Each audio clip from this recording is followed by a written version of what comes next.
Okay. Let's talk about this movie. Hey, what's up everyone? Renee Loki Geek here, and I'm coming to you from my couch because one, my computer is going through some maintenance right now, and two, I figured, this is the proper place to talk about Mario Brothers, since most of my time, and I'm sure pretty much for most of you, your time spent with Mario has been on your couch, on a seat somewhere, playing it through a video game, right? So Illumination Studios has just come out with their latest, which happens to be the Super Mario Brothers movie, and it's been a long time coming to see Nintendo properties up on the big screen. And how did they do? Did they do the property justice? Did they make all the Nintendo fans proud? Well, keep watching, let's talk about it, shall we? There's a huge universe out there. Whoa. Mario! No pressure. Wahoo!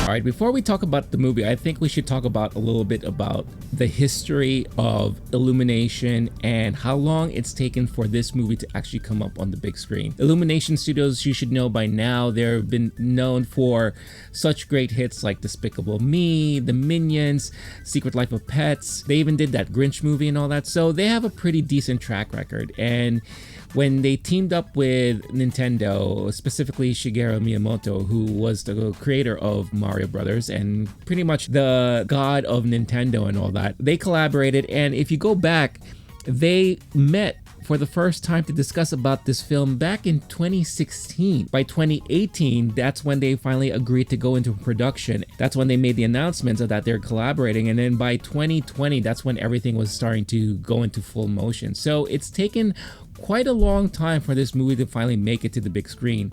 I'm sure a lot of Miyamoto's time was spent in this, a lot of people from Illumination was spent in this, and a lot of fans of Nintendo have been eagerly anticipating for this movie and waiting for this movie to come out. Then we got the announcements about who the voice cast was, and that's when floodgates opened. And of course the biggest concern was, well, Chris Pratt is voicing Mario, and how's he gonna do it? Is he gonna be too cliche? Is he gonna be too like campy, or whatever the case is? We've only got snippets and hints of it, and even in the trailers they didn't really focus so much attention on it, even though we've heard so much other people talking in their roles and all that. So I will say this, I think he did actually a really good job voicing Mario. It wasn't campy, but it was definitely an homage to Mario, and it was also like a homage to Italian New York, like the Italians' way of speaking from New York. And you get a lot of that kind of stereotypical Italian speak, New York speak, between both Luigi and Mario, and amongst all the people from where they're from. So it wasn't distracting. I got used to it really quickly, and I think it really worked well in this film. Now, with all that concern out of the way, how was the movie? I'll say this, the 8-year-old me would have loved this movie. I think this is the type of movie that any person who grew up playing video games would adore, especially if you are a big Nintendo fan. Yes, this is a Super Mario Brothers movie, but I truly felt like this was a Nintendo movie. This was kind of like a Nintendo homage movie. And the reason why is because there were so many callbacks, Easter eggs, whatever you call it, of all of these classic Nintendo properties spread all throughout the movies. Of course, yes, you get a lot of Mario Brothers references. You get the typical characters that interact with Mario through the years, like Donkey Kong, Toad, the princess, of course, and all that. So that's not something new. That's stuff that you kind of expect. But if you look in the backgrounds, you see a lot of like little Easter eggs here and there. Now, I don't want to kind of spoil anything for anybody, but this is the type of movie that once I have it on digital, I wouldn't mind going back and like pausing through all of these things to kind of like see all the callbacks that they did. And like I said, these are a lot of like classic Nintendo callbacks. So people like me, people of the newer generation who are familiar with Nintendo properties would appreciate this movie 1000%. That being said, as an adult, my feeling on the movie was that it was okay. It was good. It wasn't terrible. It wasn't like overly great or anything like that. But the one takeaway I will have is saying that I am happy for this younger, newer generation, because now they could say that they have this Super Mario Brothers movie that they can call their own. And it's 10 times better 10,000 times better than the crap that we got 30 years ago. That's right, the live action Mario Brothers movie with John Leguizamo and Dennis Hopper came out 30 years ago. Where are we? I got a feeling we're not in Brooklyn no more. Get me the rock! Come and get it, lizard breath! Super Mario Brothers. This ain't no game. And it was shit. And that's what we had to claim as our Mario Brothers movie. Good thing we had the Super Mario Brothers Super Show. At least that was fun and entertaining growing up and watching that on TV. But with this movie, I am really proud and happy for this younger generation to finally have something that's worth talking about, worth watching. I saw this movie at a midnight showing last night. And this week happens to be spring break week, right? So a lot of, students are off from school. So in the theater, it felt like I was in a theater with the specific right audience for this movie. Now, it wasn't packed or anything, but the majority of the people in the theater were maybe early high school students, junior high school students, some younger kids and all that. And they ate this movie up. In fact, some people couldn't even stop talking throughout the movie because they were just so hyper excited for it. And every time a reference was made, every time something came up, every time you saw something in the background, everyone in the theater started pointing and calling back and saying, oh, look at that. Hey, that's this. Hey, that's that.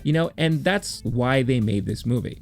They made this movie for fan service, and it's fan service done right, I would say, because again, I think so many people have been waiting for a movie like this to be finally made and, to kind of pay proper respect to the property. Now, it's Mario Brothers, so of course you can't really expect there to be, such an intense storyline, so something that's so in-depth or detailed. The storyline that's there, it's basically almost similar to like a storyline you would find from a Mario Brothers game. It's very cut and dry, very A to B to C to D and all that stuff like that. So nothing very complex, but it does follow a lot of the similar tropes that you would find while playing a Mario game. And it also follows a lot of tropes that you usually tend to find in these, kid movies, family movies, these animated movies. And that's where I find it to be kind of suffering. Because nostalgia aside, callbacks aside, all the Nintendo references aside, when you break it down as far as story, it was very typical. It was very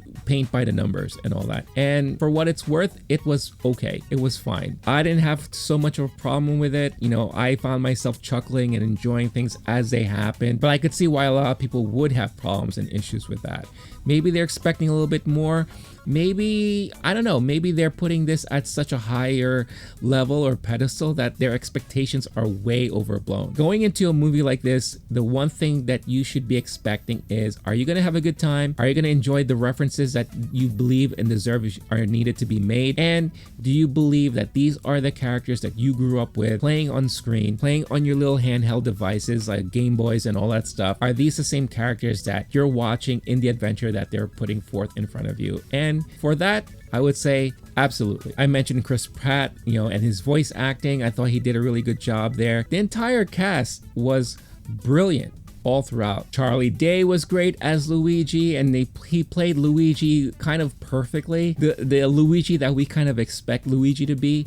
So I thought that he did a great job there. Keegan-Michael Key as Toad was brilliant as well. So perfectly done. But for me, there are three main standouts in this movie. One, Anya Taylor-Joy as Peach. She was fantastic. And I think a lot of the girls, a lot of the younger women and ladies who are huge fans of Nintendo and maybe fans of this character, I think they're going to walk away loving her portrayal of Peach. During the credits at the end, when they had Anya Taylor-Joy's name pop up as Peach, there was a huge applause from all the females in the audience. So I think she did an excellent job there. Second person I have to call out is Seth Rogen as Donkey Kong. Oh my god. I didn't expect to have Seth's voice be the perfect voice for Donkey Kong, but it really is. It's so perfect. Even down to the laugh, his Seth Rogen laugh, it just seems so perfectly fit for Donkey Kong. And again, he did a really great job with the Donkey Kong character from what you would expect Donkey Kong to be like. But for me, hands down, the best performance ever was Jack Black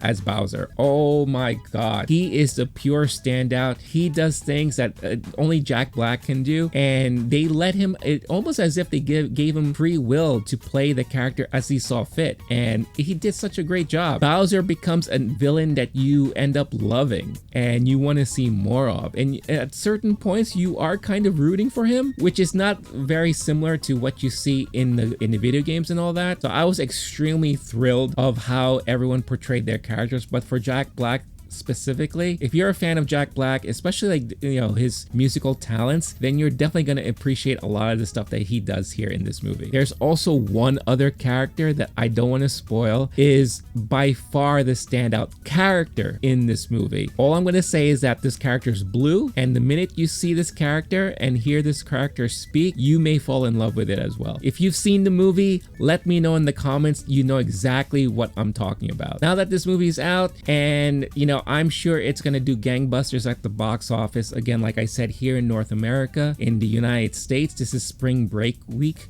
So a lot of kids are off from school. I'm sure they're going to be flooding the theaters, cinemas, going out to watch this movie, maybe more than once. So I think it's going to do really well. That being said, where does this lead Nintendo with their future projects? I do think we could get to see another Mario Brothers movie, especially if this one does extremely well. I'm sure globally this movie is going to do really well, especially in Asia. But the great thing is that this could lead into other possible Nintendo properties probably getting the same treatment. And I think they should strike while the iron's hot, you know, and I think this is a great moment for them to really push forward this initiative in their business plans. I think this is one thing that they're kind of lacking right now. In Hollywood, TV, all that stuff, they haven't really done a lot of stuff. In fact, I feel like that's like an outlet that's quite empty for them, and I think they could easily tap in on it right now. Personally, I would love to see them tackle Zelda and Link, because I think A Legend of Zelda, whatever era that they use to kind of create a storyline or tell a storyline, I think that could play really well if they still continue to team up with Illumination to kind of do like an animated version of it. I think right now it's best to stay away from live action, because I think live action for the Nintendo properties are gonna be a little tough, especially once you get to the more fantastical properties. Maybe they could do something with a Metroid property. I wouldn't mind seeing that, but I think when it comes to Legend of Zelda, Link, all that stuff, Breath of the Wild, I think they should stick to animation, because I really do feel like that's gonna be the proper medium for a story like that. But I'm curious to hear what all of you think. You know, what other properties should Nintendo tackle? If they're going to team up with Illumination in the future, what other properties should they explore? And what would you like to see pushed on the big screen? But yeah, at the end of the day, I enjoyed this movie. Again, it wasn't great for me. I waited 30 plus years to see this. And like I said, I appreciate for what they did, and I think they did a great job at it. I am happy for this younger generation who gets to have this movie as theirs instead of what we got back in my day. However, that being said, I gave it 3 stars on Letterboxd, but I liked it. I really did like it. This is one of those movies, like I said, I can watch again just to pause through some scenes, kind of look at all the callbacks, all the references, all the Easter eggs, have this movie kind of playing in the background. I wouldn't mind watching this with like other kids to see their reactions. So I think this is a movie that Nintendo and Illumination should be very proud of. But like I always say, at the end of the day, it doesn't matter at all what I think. What matters most is what all of you think. Have you seen the Mario Brothers movie yet? Is this a movie that you're looking forward to watching? Let me know all your thoughts and feedback in the comments below. That's gonna be it for me right now. If you are brand new to this channel and you haven't done so yet, take a couple of seconds, hit that like button, subscribe, hit the notification bell to get notified every time a new video is uploaded. Only takes you a couple of seconds, doesn't cost you a thing, and it will really go a long way with help building this community and growing this channel. And of course, if you would like an audio version of this video or other stuff that we do here on the channel, just type in Low Key Geek on your podcast platform of choice, where you could find episodes like this to download and listen anytime you wish. Lastly, if you're in a position to further help support the channel and help the channel grow, do check out our affiliates found in the description of this video. I have a lot of offers that maybe you could find something very cool for yourself or for a loved one, and by participating or getting something there, you will be helping support this channel at no additional cost to you. And for all of your support, I am truly grateful. All right, I'm gonna head on out of here. I will see you all next time. Stay cool, stay classy, stay safe. All right, peace out, y'all.